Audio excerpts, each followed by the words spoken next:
Hello children. जैसे कि हम अपना चैप्टर नंबर 6 देख रहे हैं जो कि है administrative system during the medieval age. उसमें change of power at Delhi, जो दिल्ली में पावर राजपूत एज का राजपूतों का था, वो कुछ किस तरीके से चेंज हो गया, अब हम वो देखेंगे। After the demise of Mohammad Ghazni, the leader of Ghazna started vying for the throne. ठीक है, जब मोहम्मद गजनी की मृत्यु हो गई तो जो लीडर्स थे गजना डायनेस्टी के, वो लोग आपस में ही क्या करने लगे, गद्दी के लिए, ताज के लिए लड़ने लगे। However the Rajput kings did not take advantage of this weakness, but Rajput जो राजा थे उन्होंने इन सब चीज़ों का कोई, इनकी कमजोरी का, गजना की कमजोरी हो गई थी, वो लोग आपस में गद्दी के लिए लड़ रहे थे, उसका कोई किसी तरीके से कोई फ़ायदा नहीं लिया राजपूत राजाओं ने। Meanwhile Shahabuddin Ghori established his strong rule in Ghazna and decided to attack India. ठीक है, उसी बीच शहाबुद्दीन ने इस्टेब्लिश किया गजना में स्ट्रॉन्ग रूल इन गजना। ठीक है, तो शहाबुद्दीन ने अपना एक बहुत ही सख्त शासन लागू किया और ये डिसाइड किया कि इंडिया पर वो अटैक करेगा।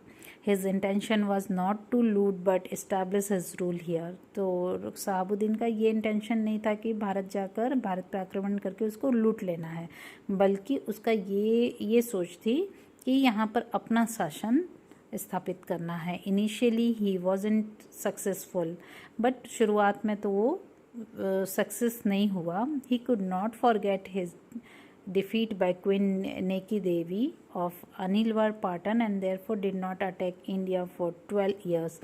नेकी देवी के साथ, अनिलवार पाटन की जो रानी थी नेकी देवी, उसके साथ हारने का जो एक शहाबुद्दीन गौरी की हार हुई थी, वो हार वो भूल नहीं पाया रहा था, जिस वजह से उसने 12 सालों तक भारत पर कोई आक्रमण नहीं किया। Finally the second time he attack Delhi, second time उसने दिल्ली पर अटैक किया। किसने? शहाबुद्दीन गौरी ने।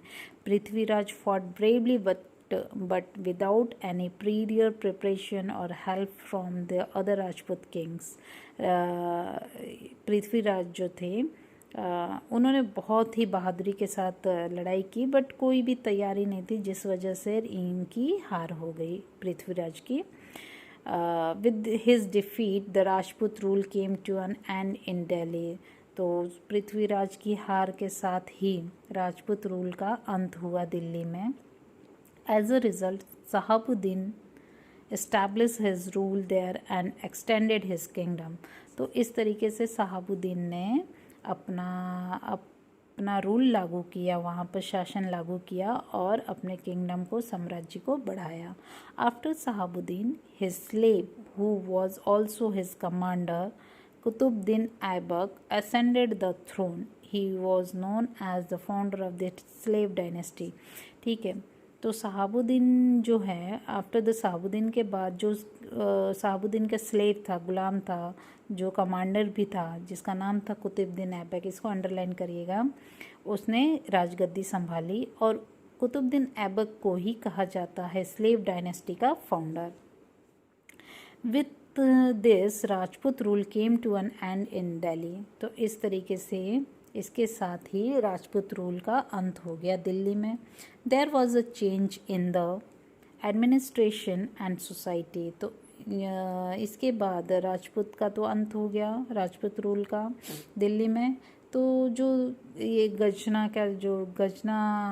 रूल आया, तो उनका जो एडमिनिस्ट्रेशन है, सोसाइटी है, वो काफ़ी चेंज हो गई है। हम समझ सकते हैं, सोच सकते हैं कि राजपूतों के टाइम का जो शासन प्रशासन था, जो समाज था, वो काफ़ी अलग हुआ होगा। What kind of change took place and why, क्यों, किस तरीके का चेंज आया, क्यों आया, ये हम सोच सकते हैं। Think about question like this.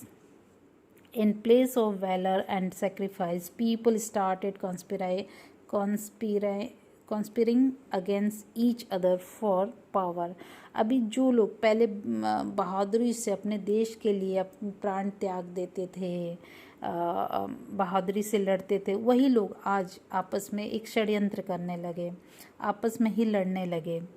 The throne of Delhi was at stand with blood. तो इस तरीके से कहा जा सकता है कि जो ताज था दिल्ली का वो किससे खून से रंगा हुआ था, क्योंकि मतलब हर कोई एक दूसरे की मृत्यु कर वो राजगद्दी ले लेना, छीन लेना, तो मतलब षड्यंत्र के साथ, युद्ध के साथ ही एक पावर का आना।